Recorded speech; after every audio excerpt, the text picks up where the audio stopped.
I am Shaukesh and I am studying in 5th standard in Cambridge Nursery and Primary School.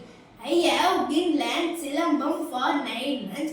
On February 9, I participated in international level Open Silambam Championship and I got that prize. Thank you for my school, my teachers and my parents. வணக்கம், என் பெயர் C. Kiruthika. நான் கொருக்குப்பேட்டையில் உள்ள Cambridge nursery and primary பள்ளியில் படிக்கிறேன். எனது பள்ளியில் 9 மாதங்களாக சிலம்பம் கற்று வருகிறேன். பிப்ரவரி 9ஆம் தேதி நடைபெற்ற சர்வதேச சிலம்ப போட்டியில் முதல் பரிசு பெற்றுள்ளேன். எனது பள்ளிக்கும் ஆசிரியர்களுக்கும் பெற்றோருக்கும் நன்றி. வணக்கம்.